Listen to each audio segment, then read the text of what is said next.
Paano ba to? Paano ba to? No, this is the She Talks Asia podcast, but we are asking for this episode, paano ba mag-move on? Wow! Is this a series? The Moving On series. It is a series. Yes. But first, of course, we have to talk about paano ba mag-move on when it comes to love. So to set the context, the three of us, we are all married. But in our season of our life before getting married, madami din tayong heartbreaks and learnings and lessons. For the women in our community who might be in a relationship where they're thinking, how do I know that it's time to move on from a boyfriend, from a partner? Oh, ang hirap sagutin I ito. know. Kasi Okay. nung sinasabi mong may season kami, hindi din po perfect ang isang marriage, ha? Sabihin namin na syempre, sinusubok din tayo ng tadhana. Pero hindi natin pag-uusapan yan today. Yes. Doon muna tayo sa bago magpakasal levels. Yeah, diba? so I think when we were brainstorming for topics, one of the things kasi we raised is, should we touch on marriage? But then we realized na that has to be a whole different Yes. episode. It's so nuanced. Yes, especially in the Philippines There's no where, divorce. yes, right? So, pag marriage, technically, pag pinili mo na yung partner mo, Yun na yun. yun na yun, right? So, we're not gonna talk about that. Yun na yun ba talaga? Wait lang. Baka may... Yeah, so Ba- it's gonna be a different topic, Oo. right? Masyadong Like, maraming kailangan parang i-flesh 2-hour episode. Oo. So, ito muna, pre-marriage. Which we all have premarital experience Of with, di ba? course. Whether A tayo... few relationships. Exactly. Whether tayo ang nakarealize na it's time to move on or it was the other Other person who person, put yeah. their foot down and said, no, it's time to move on. Ang sakit! Actually, sabihin ko lang yun masakit siya both for the person na iniwanan, kumbaga, at yung nang iwan. Meron din yun kahit na ano pa yung scenario or Yes. reason, kahit na they left you for another person. Syempre, it's not like they suddenly don't remember you anymore or Yes. the things that you shared together. I think the benefit of looking at this now that we're older is that we don't need to vilify anymore the people who hurt us. Ay, matagal na akong nandun. Congratulations, Yeah, right? No, yes. but yes, definitely. because I think we've all experienced very painful heartbreaks, which we will not delve into detail here. And we've also, I've also broken hearts, which, Yeah. diba? I've Yeah, been same, hurt yeah. and I've hurt. Correct. So, Yeah. So today we're just gonna talk about objectively, right? Like, when do you know it's time to move on? So not necessarily sino ba yung may kasalanan, di ba? Yes. Okay. Okay, before we give our answers to how to move on, syempre we have to introduce ourselves. And the question I'd like all of us to answer is, what is one of the silliest things you've done in the process of moving on na nakatulong? Yes! Ako din, kasi meron akong alam na ginawa ni B for love. Dami. Yung one of the crazy things you Dami. did for love. Pero, But diba, we all cope in different ways. And sometimes it seems silly, pero actually, some of Okay. it, nakatulong. Ganda. Parang meron kang in mind. Ano yung sa'yo? Okay, so hi everyone, I'm Lynn. And mine is a bit funny, but what I would do before is that I would set my alarm at 6:30, I think. 6:30 a.m. with a phrase, "You are enough." And then every time I felt, parang I wanted to text my ex, I would write a note, but then I would burn it. Oh my Tapos, Ganda. pinapanood kong nasusunog yung... parang meron akong platito na dun ko laging sinusunog yung papel. Ang ganda. Natawa lang ako kasi na-imagine ko na yung mga dramatic moments in my life na habang nasusunog yung papel sa platito, Yes. but that's a thing, right? It was Burning. super helpful because I really felt like, one, I was able to write everything I needed to say, right? So that in itself was healing. But even seeing it burn, and then you realize, in my head, maybe I'm sending it to him, or also na parang just release in general. Yes. Yeah. Yeah. Gusto ko yung pati ikaw sa tabi ko nagme-mirror ka ng mga yes. ano ko. It's more of kasi nga they do that, 'di ba? Na parang you write down certain things, either it's a manifestation or again painful things, and you release it into the universe. Kumbaga release it to God. Not ganyan. funny, it's cool. It's cool actually. Funny lang yung image kasi Yeah. naalala ko na Syempre, naiyak-iyak ka pa. Hindi, kasi para kang feeling mo nasa eksena ka sa pelikula. na parang tatlong luha lang yung ano. Bilang na bilang. Meron na. ako. Can I go next? Sige. I'm Bianca, and one of the things I did before when I was trying to move on from a breakup was I like driving alone kasi. And you both know Olivia that. Rodrigo. Driver's license. I like driving alone, and I'm not a singer. But when I was heartbroken before, I would blast Beer by Itchy Worms in the car and then scream singing it alone while crying, while in traffic, while in ganon. God. As Tinted a ba yung car mo? release. Tinted. Heavy tint. Kasi as a girl driving alone, yun ang ano ko, heavy tint. Wait, So, why that song? Bakit? ibuhos na ang beer sa aking yes, alam ko to. lalamunan. Oy, di daw kumakanta. Kaya naman eh. She Talks Asia exclusive. Pero it's like pag wasak yung puso mo, it's a good release song. And I remember doing that, and after a time of doing it, later on you're like, oh, I don't need to do it anymore. How Yeah. long did that? Tagal din, tagal. Months? Months. Pero hindi laging beer. Syempre may ibang songs Oo. din. Oo. Pero yun lang yung kumbaga go-to. Oo. So thank you, Itchy Worms, for You know, writing You know, that's a the nice, song. that's a nice icebreaker question in the future. Parang, what is the favorite song you like to sing every time you were going through a breakup? Heartbreak. Mm. Pero syempre siguro pa iba-iba din yun, no? Mm. Well, I'm Iza. And iniisip ko, unang-una kasi, lagi kasing may kasunod. Not enough time to... A serial monogamist. Yes. Mahirap i-claim. If it wasn't silly, but I think because this was like the last and probably the most painful breakup I went through.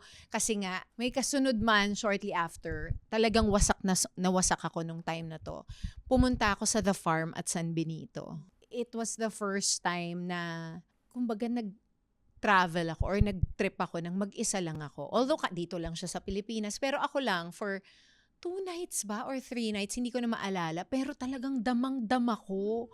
Tas ang daming na-open up sa akin nung trip na yon. Like, I became friends with a tree because a lady brought me and told me this is a healing tree. Tas ako yung, kasi I had a friend who told me parang just be open to what the universe has in store for you. So sinakyan ko talaga lahat ng kung saan ako dinala. Parang naging bukas na bukas ako sa kung ano nga yung ibibigay sa akin ng Panginoon noon.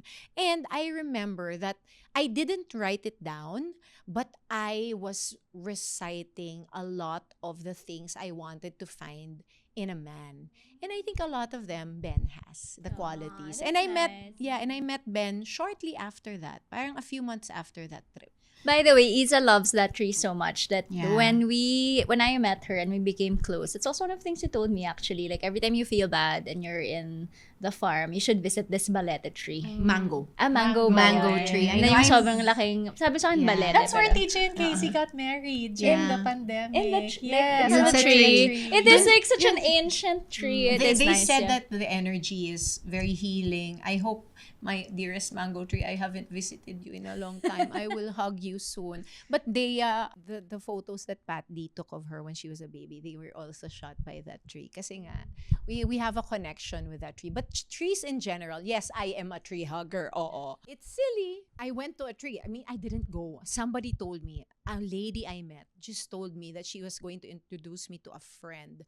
And then nag-aabang ako ng tao. Tas biglang, this is my Puno friend. pala. Puno pala. Tapos sabi niya maganda daw yung energy. Hindi siya taga rito, taga Taipei daw siya. Tapos yun nga, may mga sinabi siya. Pumikit lang din ako. Tapos hinag ko yung tree, kinausap ko. Tapos parang inirelease ko lahat doon. Ang saya pagkaka-break lang na. Sobrang Oo. open mo sa lahat ng experiences. Ron na klaro, buhay na buhay. Yes, Actually, I'm alive. Yes. Ganon. Totoo. pero okay lang din po kami na hindi kami ganun ka-alive. Kasi baka, gusto nyo yung alive ha. Okay, Daka, bumalik tayo sa topic natin. Iba na yung sources ng heartbreak Oo. kapag medyo Ibang matagal life na, iba ng stage. life Yeah. Okay, ganun. Okay, sa next episode yun. But yes, when you are there, you're not yet in a relationship, you're either in a new relationship or a relationship of many years. And there are signs, diba, when things are not okay. Some kasi are just tests to the relationship, but some are actually signs na this is not for you. It's time to move on. So, kailan mo nga malalaman yun? I have something which I wish I had known much younger or much earlier. I don't know where I read this, but to know that you're a good fit or like you're compatible with someone is the moment when you don't have to perform anymore. Ay, ang ganda. Parang you don't have to, I mean, you shouldn't be your worst self either, right? But like you don't have to constantly put your best foot forward. Like you're not pretending To be something someone you're else, not. Yeah, oo. just so that the other person will like you. Mm. And I guess I can relate because maybe in some relationships that I had, I was trying to portray a role. Like, I'm the schoolgirl or like I'm a person who's into this. But really, I guess I was just maybe trying to impress someone. Also, when you're in your 20s kasi, di ba? Parang your desire for shape-shifting. validation is Tsaka so you're high. so impressionable also. Like, ako, ang nangyayari sa akin yung, kung ano yung trip nung Yes. partner ko, yun yung That nagiging, was me too. oo, trip ko, diba? Yung parang Mm-mm. kaya nga hindi ko halos nakilala talaga yung sarili ko.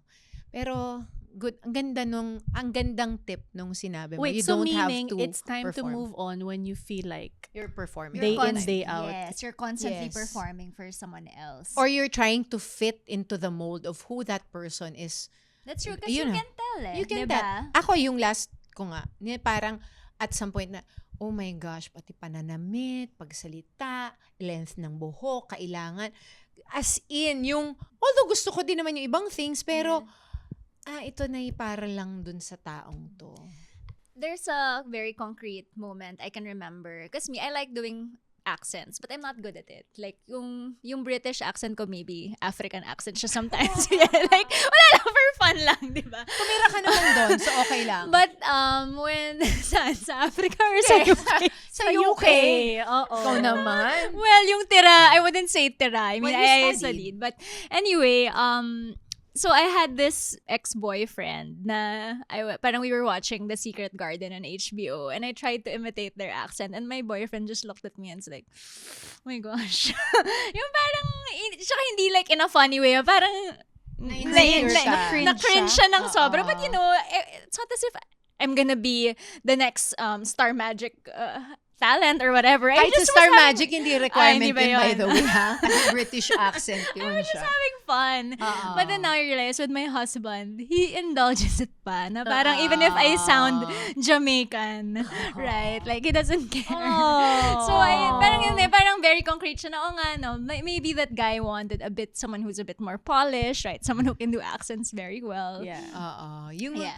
Yun tanga mga. So, kasi parang ang nakikita ko doon, yung nakukut-kut yung insecurities natin din, di ba? So, ano yung na-feel mo at that moment? Ano yung pina-feel niya sa'yo, di ba? Whereas, a safe kind of love, a healthy kind of love, will not belittle you for things that are actually supposed to be fun and or even funny. They can laugh with you. Okay pa nga yung at you pero yung alam mong nagtawanan lang talaga kayo. Pero hindi yung paramdam sa'yo na, ew. Oo. Something just came to me, lalo na in the stage when we are in our 20s, probably even 30s for some. The tip that I have, or the advice that I would like to give, kasi I also wish I knew this before, applies to any woman who is already at the end of the relationship. Meaning, nag-break na sila, but she still yearns and longs for this person. Okay. That's actually parang the most painful. You know, you've cut ties, but like in your head, no, we're gonna get back together. I can fix this. He will come back to me. And for me, that's the sign to... Then it wasn't so clear, Yeah. obviously, kasi I was still yearning and like doing things for him to return and come back. But when you already have broken up, or even if siya yung nagsabi sa'yo na it's over, it's time to move on, period. Oh, such a good advice. Because Yes. just as the title of the book, he's just not that into you.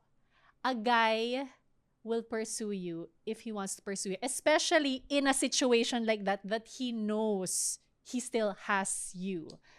If hindi ka niya pinopursue despite you still wanting to fix things, that means it's so time to move on. Yun, klaro. Yeah. Ako rin. Ako- Meron But akong it's ambag. always not Okay. clear. Yeah. When we're Yes, it's younger, true, yeah. we're convinced that like, ay hindi, babalik to. I can win him back. Yes. Yeah. Pero, meron din naman kasing iba na alam yung kiliti mo and it only takes Maintaining the connection. Maintaining the connection. May ganon yung And will tayo, we fall for fall it. for it. Kaya parang, actually, ako naman siguro, dahil sa experience ko, siguro, hiniwalayan ka na nga, ginawa mo pa lahat, gusto mong mag-move on din, nakikipag-date ka na. Tapos, ite-text ka, padadalang ka ng kung ano-ano. The Mix- reverse-ish. Oh. Invite ka mag-out of town. May ganon. Yung mixed signals, pero may dinedate na din. Yung parang, tas ikaw parang in your head, you're still mine. Yung ganon. I think you really have to take a step back and realize, ako pa ba to? Kasi in that moment, deserve ko ba to? Sabihin natin na may pattern yan. Kasi normally, minsan hindi siya one break lang eh. Parang nagkaroon na ng mini break. Yes. Ganito, diba? Nagkaroon Tas na yan. nag-talk ulit. Oo, nag-talk ulit, nagkabalikan. Tas no, it's like this. Talagang it's us. Talagang Ilalaban kami na ko ilalaban to. natin to. Pero, you really have to take a step back and see the patterns. Ako, ang nangyari sa akin, it was just recognizing na ay mauulit to ulit. Tas palala siya ng palala. And saan ako, kumbaga saan ka pupulutin dito isang araw na what's going to happen to me? Because every time it happens, I find myself so broken. And parang each time it happens, it gets worse. So I knew already, if I pursue, because at that time, that person was trying to win me over, it was going to happen again. At mahal na mahal ko siya, ha? I just had to make a call for my sanity and for myself na parang kailangan kong unahin yung sarili ko. I guess what's addicting kasi in those situations is the intensity of the emotions. So, right? lalo na for someone like me. Totoo. Kasi nga yung buhay na buhay, yung ups and downs. Correct. Doon natin nafe-feel yung love ito. Yes. And your nervous system likes that, right? Yeah. More than the steady relationship where it's just like, yeah, parang there, Smooth. that one kasi you feel the ups. You feel. Right. Yeah, you Yes. feel. Even the downs, right? You feel. So You feel. that cycle can be quite addictive. As a psychologist, what can you say about this? No, I actually want to talk about naman. Kasi this one, it's clear, right? Like, the relationship is not working. You guys broke up and you're chasing after this person, but this person doesn't want to get back together with you. But what about in relationships wherein, okay naman? How do you You've know, outgrown how do you each know it's other. time to move on? Baka ako yung Well. brinekan. Kasi akala ko okay. And then brinekan ako. Pero thank you, Lord, di ba? Kasi Oo, we're both oo. in relationships that Oo. we are meant to be in. That's so, do you have Ako, advice? Kasi tanong mo eh. Meron akong siguro experience because I was in a long distance relationship for 4 years. And truth be told, after the second year, kumawala na talaga ako. Nahirapan na ako. But laging stay. But it was clearly time to move forward. And I Wait, stayed why? on. Why? Did you Why was it clear? Because think it was time to I move on? am a human being that is clingy and needy. And ang hirap ng 1 month nandito, tapos a few months wala. I needed somebody with me all the time. Hindi sapat yung pabugso-bugso. Kung kaya ng iba, then good for LDR you. is not for everyone. Yeah, yes. ako talaga na-realize ko nung after the second year, nahirapan na ako. I knew it But I tried. We tried to make it work. He's such a lovely human being. Tas napamahal ka na rin sa pamilya. That's the hardest for That's me, the actually. hardest. Super. Breaking up with the family. That should be another episode. Yeah, moving that's on so from true. the That's family so of your true. ex-partners. I'm just so glad na there's still family to me. Oh, I love all of you. Yun nga, wag na sanang dumating dun sa point na naka-move forward ka kasi may nakita ka ng ibang, alam mo yun, partner. Yeah. Maglakas loob ka. Para sa akin, it takes courage talaga. Yeah. Because even if one will keep saying, no, let's stay, it takes courage for the two people in that relationship to say, it's actually not working the way it's supposed to. It's selfish for us to keep doing this. I think it's a good idea. Before you get married, right, there's this retreat called Discovery Weekend. Pre-K or, na. or Cefam, I think Sefam. does it. And I mean, I found it super helpful because Super helpful. Diba, you discuss all the ako na values, ganito. you discuss all the scenarios. Yes. And I realized, it could be helpful also for long-term Yes, couples, super. right? It Ang doesn't gandang have to idea be, you don't niyan. have to be engaged to take it. Super, That's I true. agree. Because you could also be just staying in a relationship kasi nga nasasayangan ka. But then maybe one of you or both of you feel na wait, parang this relationship is not helping us grow anymore. Again, I remember what my mom used to tell me and my ate, that the problems you see as boyfriend and girlfriend gets magnified like 1 million times. She should have Yeah. said 100 million. Trillion. It's so, It's so true, it really right? gets real. Yeah. So I guess what she was saying is that even if maybe it works on the surface, but there are already doubts whether, yun nga, like it's so comfortable, but parang it's not giving you a certain thing that you want. You need to really distill it, right? Before you decide to take the next step. Yeah. And maganda kasi doon, may ibang taong nagtatanong ng mga questions na baka Yes. mahirapan kang itanong ninyo sa isa't isa, di ba? So parang nadidiscover nyo yun na, tapos makikita mo, aligned ba kami ng values, ng mga gusto sa buhay, ng mga pananaw? Because ito kung ano yung mga issues ninyo sa isa't isa, sabi mo ngayon Magnify, totoo, they will carry over Hindi magbabago yung mga tao. Yeah. Actually, mag-evolve in some shape or form. Pwede ngang lumala pa. Pero, kung ano yung mga nakikita mo ng small, tiny issues or big red flags while you are boyfriend-girlfriend, these are the same things that may pop up and resurface or keep surfacing while you're married. In fact, I specifically remember yung nag-pre-K na seminar sa amin ni JC has had couples go to her who went through that, who decided not to get married. Kasi nga they saw in the scenarios, paper, oh ang my ganda. gosh, will decide different things down the road. So you're Yeah. actually, I guess, saving yourself from heartbreak. So definitely, that is a good tip. Ang hirap, no? I can't believe this has to be said, but one of the things that I really want to share, especially to our tribe here on She Talks Asia, for me, a clear sign that you have to move on is if there is clear physical and verbal abuse. It's hard that it still has to be said, but it has to be said. And I think that that particular sign of moving on has a lot to do with self-worth. Kasi if you know your worth, you know that you do not deserve that kind of treatment. May I also but many add- women go through it. Yeah, may I also add that also if your boundaries are not respected, that's so important. So before it even escalates to something abusive, right? You'll see it in the small things. It's so right? hard when Diba? you're in love. You don't I see know, it. but You do, but you try You to excuse defend. it, yeah. Yes. Ang akin nga, it doesn't have to just be screaming, or physical. Abuse comes in many forms. Control is a form of abuse.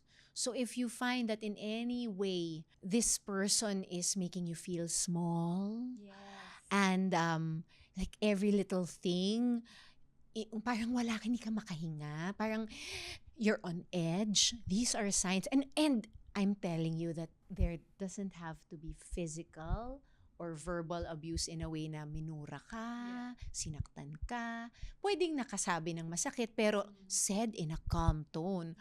Nadudurog ka pa rin dun. Yeah. Actually, one way to also to do it, when you listen to your body, after you hang out with your partner, do you feel physically drained, or like in that relationship you feel you're constantly tired, you're constantly getting sick, because that's maybe one way, parang one somatic expression of you feeling fatigued, because there's just, the relationship is just not healthy. Yeah. Another Wow. sign that, again, because it goes beyond physical abuse or the shouting verbal abuse, one thing that can also help you to self-check if, oh my gosh, abuse ba to, is, are you ashamed to share it with your friends or family? So true. If it's Yes. something na parang deep inside you don't want to share kasi ayaw mo masira siya, you already know that that's crossing the boundary. So maybe that's something that will help you assess, is this abuse Still in healthy. this? Yes, absolutely. Kasi of course, if it's abuse, then ibig sabihin, clearly, it's not a healthy relationship. Just to switch Bigat. gears. Sorry, don't let me down Yeah. ako, Akala but ko hindi No, but magiging it's so ganun important. kabigat no, kasi, it's really di ba, important ngayon because so pa-marriage. many Paano ba yung women, marriage? ano, Okay, so many okay, women God bless. still go through it, and I Oo feel naman. you. Yes. Not easy, but you clearly have to get out and move on. Unless sabihin niyang open siya to therapy. Bigyan natin ng chance.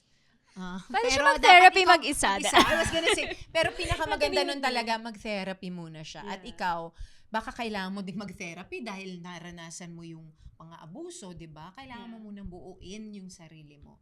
Yun na talaga, it all boils down to self-worth. Yeah. Yung Yes. pagkabuo natin. What do we deserve? Can I just say that because we've been, working on ourselves for a long time, right? And She Talks Asia has been such a great community to help people do that. But I think what I want to reassure people is that people will always make mistakes, right? Yes. And Amen.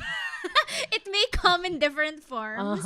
Ba't tayo nag-holding hands? So, Hindi ko nawakan si Oo, Vinny, si siya Vi. kasali. Oo, malinis na malinis pong tao si O yun, Bianca. grabe, madami ding healing tsaka self-realization work. No, but you know what? I must say, the mistakes, you learn so much from them. They also Yes. make your memoir so much more interesting, right? I mean, Sobra naman na. Ganap, Lord, ah. Tama na. Ay, Thank sinisip mo you. si Lord, Ay, may hindi. free will ka Ayun. dyan. Oo. No, I Mga guess, challenges. Actually, hindi kasi. Kaya na pa, Lord. Kasi ibibigay lang naman ni Lord yung challenge na kaya mo eh. Pati yung mga pagkakamaling kaya mo pang kaya yung mga, actually, yung mga heartbreaks, yes. heartbreak man yan caused by you or others towards you, diba? It's actually really part of your growth. Yes. But you have to recognize that you have to learn from it. If not, actually, it will just keep. So that's what I was gonna say. So, right, making your mistakes, that's part of life. But the debriefing, the learning Yes. after is what matters. Yeah. Because if not, It's a recurring pattern. it's gonna be a pattern, and it's not gonna be a lesson, right? It will be your your character. It will be your MO. Oo, hindi. Oo. Before it gets to that, recognize na what the patterns are, where it's stemming from, and keep doing the work. And wag tayong makampante. Ito ang na-realize ko sa buhay. Akala mo okay ka na. Akala mo, oh, you've learned this. I know this already. But just just have that extra measure of caution ba yan? Some level of guards up. Yung inaalaw mo pa rin yung sarili mo, syempre, maging vulnerable at magkamali. Pero a level of awareness siguro Yes. is important para lang ma-recognize mo kung, oh, I'm going through the same kind Yeah. of pattern. So, dito pa lang, set mo na yung boundary mo. Kitilin na. Doon pa Yeah. lang. Doon pa lang. Little things, whatever it is, it's either in that relationship, baka you find yourself, you're always the one that's giving too much, or there are patterns. Whatever that may be for you, it's very specific to you. Walang parehong-pareho ng circumstances, pero Right. diba? So, ikaw lang din talaga yung makakaalam yan. At siguro in your 20s, medyo mahirap pang alamin kung ano yung pattern mo. Kasi nga, bata ka pa. Yeah. Mas marirealize mo talaga siya in your 30s, 40s. I'm sure medyo alam na talaga natin yan pag 70 tayo. Oo. Ako yung 70. Ako, oo, confirmed. Those are so helpful. Things that I wish I knew when I was younger. Definitely about having that awareness to not repeat those patterns, to learn from the mistakes, and to set those boundaries. Kasi sa totoo lang, like you said nga, the mistakes make our life more colorful. And sometimes, hindi talaga tayo natututo until mangyari sa atin. We can listen to all the advice, but Yes. Nang until it happens- masakit. Yeah. But siguro I'd like to end this episode lang because we're talking about how to move on from love, relationships. Yes, it's really painful. But ako, I want to end on a more positive note, which is that even when you're heartbroken, please don't be scared of falling in love again. Oh, yes. I mean, ang dami kasi now. Like, I get so many letters on my Jaded. podcast on Paano Ba To, afraid to love because they've been hurt. And it's so understandable. Like, Workshop you ko don't wanna, kaya sila. you don't wanna Love go lang ng through love. that. How to Love Over Yes. and Over Again by Isa Calzada. I mean, it's one of the best feelings in the world. It's a privilege of being human. So yeah, even if masakit, ma-heartbroken, ang hirap mag-move on, be open pa rin to love. Oo, because you never know. Yeah. Sabi nga nung kaibigan ko, be open to what the universe has in store for you. Yeah.